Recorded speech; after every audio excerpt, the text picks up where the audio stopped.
Tomorrow, the SaarLorLux Open kicks off in Saarbrücken, Germany.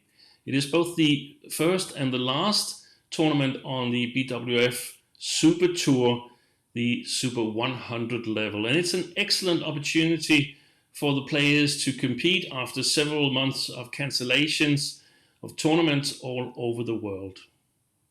The tournament has a very strong tradition, and prior to the inception of the HSBC World Tour, it was a Grand Prix Gold tournament under a different sponsor name. This year's edition are seeing a number of the players who made an impact on the Super 750 played in Odense, Denmark 2 weeks ago, and we have 9 semifinalists from that occasion in the entry list in Saarbrücken. The star, of course, is the Olympic gold medalist in women's singles, Carolina Marin, who is expected to start in this tournament. In this episode, I take a look at the draw in men's singles, women's doubles, and men's doubles. These 3 disciplines all start with first round on Tuesday, and I'm trying to take a look at the seeds in the tournament, trying to point you towards good matches in the first 2 rounds of the tournament and see which players might be able to spell trouble for the seeded players in the tournament. So top seed Rasmus Gemke is, of course, the hot favorite in this tournament. He played extremely well in Denmark Open. In my opinion, he overcame some adversity in the first rounds and took Anders Antonsen all the way to 3 games, even being within 2 points of the title for the Super 750 Denmark Open.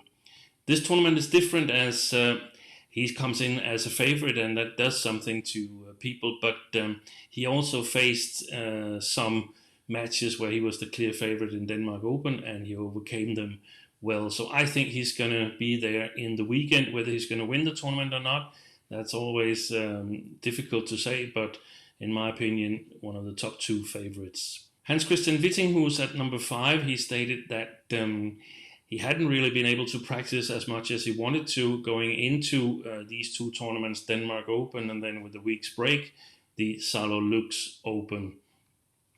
On the other hand, he did well in Denmark Open and defeated Lakshya Sen, the second seed in this tournament, before losing out to Kenta Nishimoto. So who knows if Witting, who is playing himself into form, but I could see a surprise happen in his part of the draw.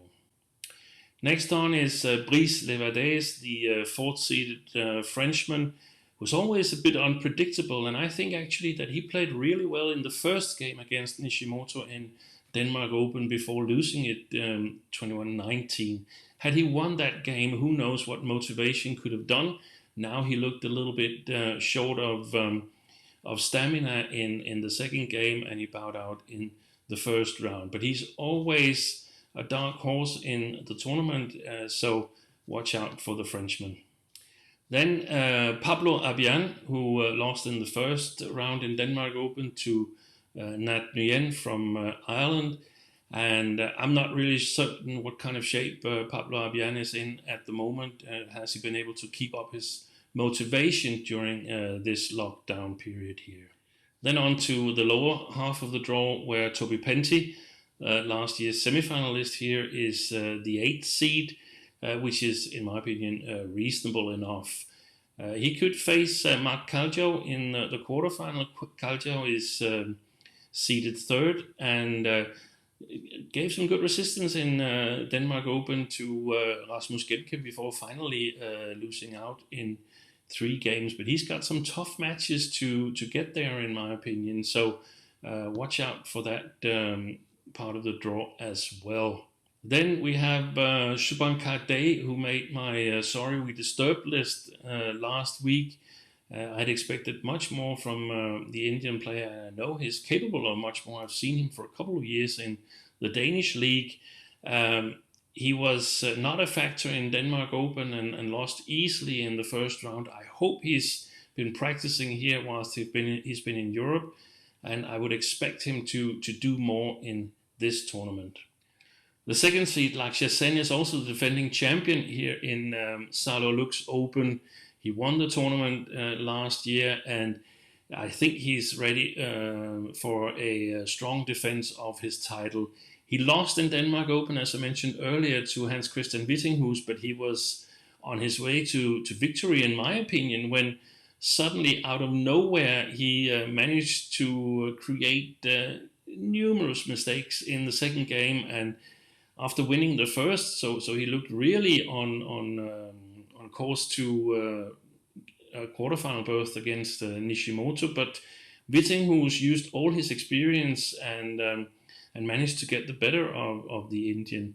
I think that's been a lesson for Lakshya Sen, who's also now acclimatized here in Europe, and I expect him to make a strong run for a defense of his title. I see him in top 2.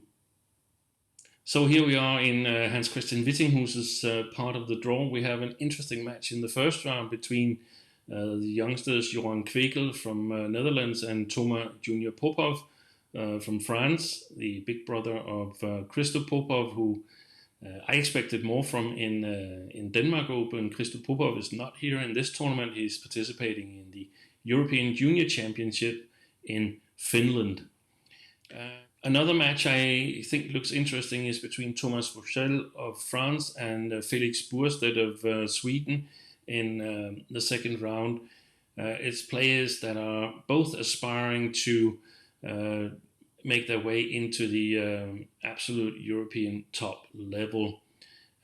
So all these 4 players could, in my opinion, spell trouble for Wittinghus if he's not a little bit more confident and in a little bit better shape than was the case in Denmark Open. But we must expect that it's given him some confidence, the performance in Denmark Open, and 10 days extra practice in the body should also have done him good. Still, a very, very interesting part of the draw. So we're in the part of the draw where Shubhankar Day is situated. He's facing a test in the second round against the young Canadian Brian Yang, who's played really, really well. And also, I think the one who comes out of the match between Victor Svensson and Luis Penalva could also challenge for a spot in the quarterfinal. Victor Svensson, of course, has to overcome Indian opposition in the first round to get to meet Luis Penalva, who played really well against Gemke in Denmark Open last week. Very interesting to see who comes out of this part of the draw to play Lakshya Sen in the quarterfinal. Here in this table, I've tried to give a little prediction as to who might be able to create the surprises in men's singles, who might be able to overtake the seeds. Thomas Junior Popov against Wittinghus, I think that's going to be an interesting match if Popov manages to win his 2 first-round matches. There's a couple of Danes that could spell trouble for some of the seeds. The tall left-handed Ditlev Jægerholm is always difficult to beat, and also we saw a promising performance from Nat Nguyen, the Irishman, when he was playing Chu Tien in Denmark Open. So it's going to be a really, really interesting draw in men's singles. I feel rather certain, though, that we'll see Lakshya Sen standing in the quarterfinal come Friday. Here's an overview of the women's doubles draw. As we can see, the tournament is not filled with 32 available spots in women's doubles, but only 26 has been filled. So that means that the 6 of the 8 seeded pairs are having a bye in the first round. 2 of Europe's best pairs are here.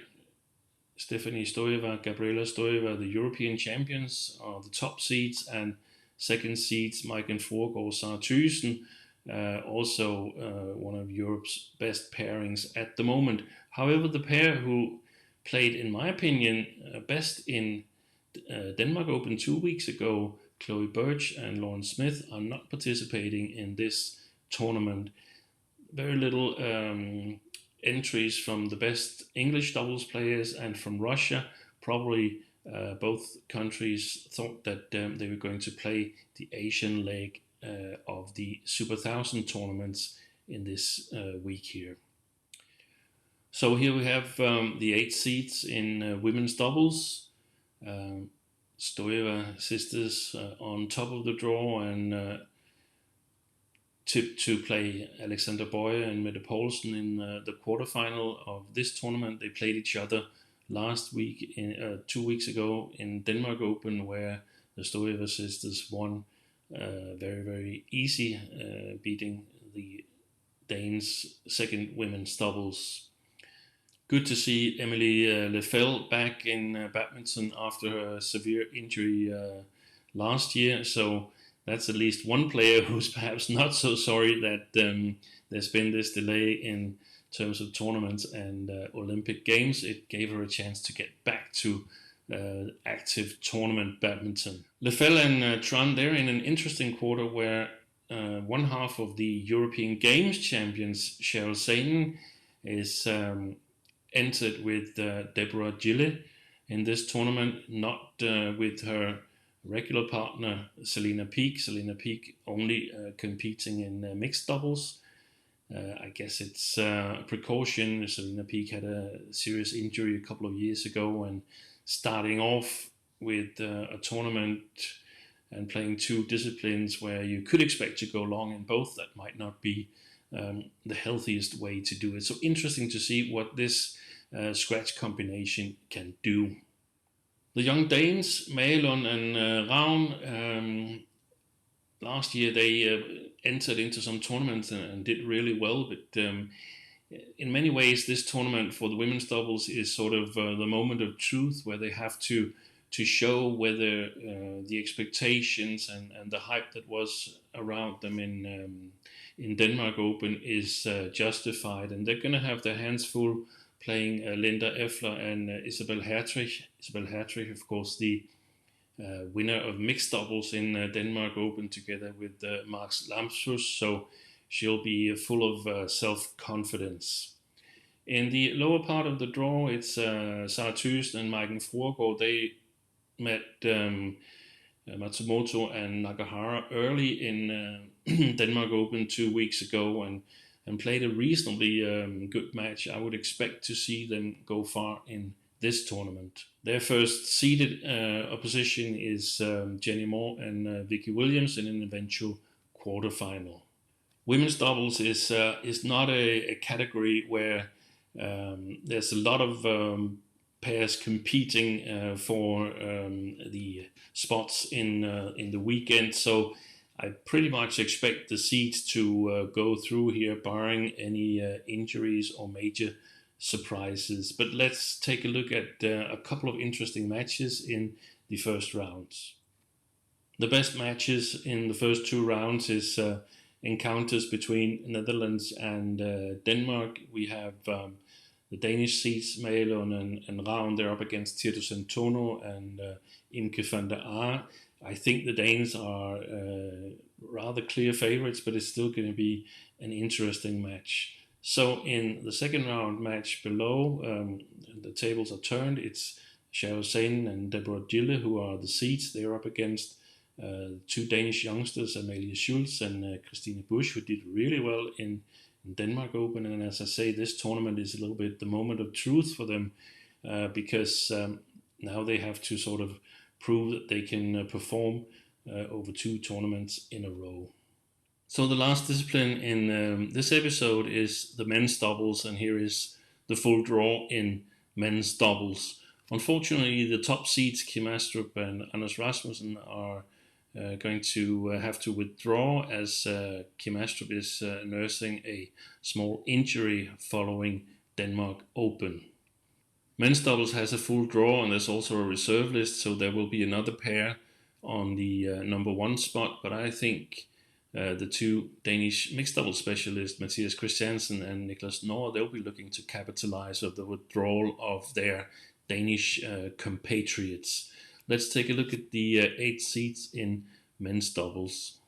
And as I said, Astrup and Rasmussen out of the tournament, which could see Christiansen and Nor overtake their seed and eventually set up a quarterfinal against Kesbauer and Jansen, who did well last year.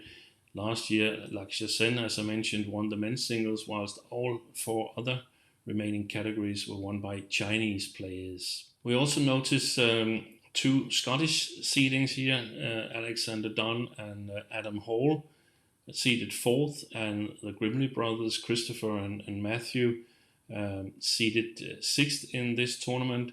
Dunn and Hall, they'll be facing a tougher position from Mathias Thury and Daniel Lundgaard. Daniel Lundgaard, the son of former Danish All England champion Martin Lundgaard, played a really good match in Denmark Open against the winners, the eventual winners, Marcus Ellis and Chris Langridge. In the bottom half of the draw, Max Lamsfus and Marvin Seidel are of course the home favorites, but I think it's worth keeping an eye on Ben Lane and Sean Wendy. I saw a couple of their matches in Denmark Open, and I think they've benefited from this, concentrating on men's doubles, that now Ben Lane is no longer playing mixed doubles as well. They were in the semi-final here last year, but I could see them go even further in this year's tournament.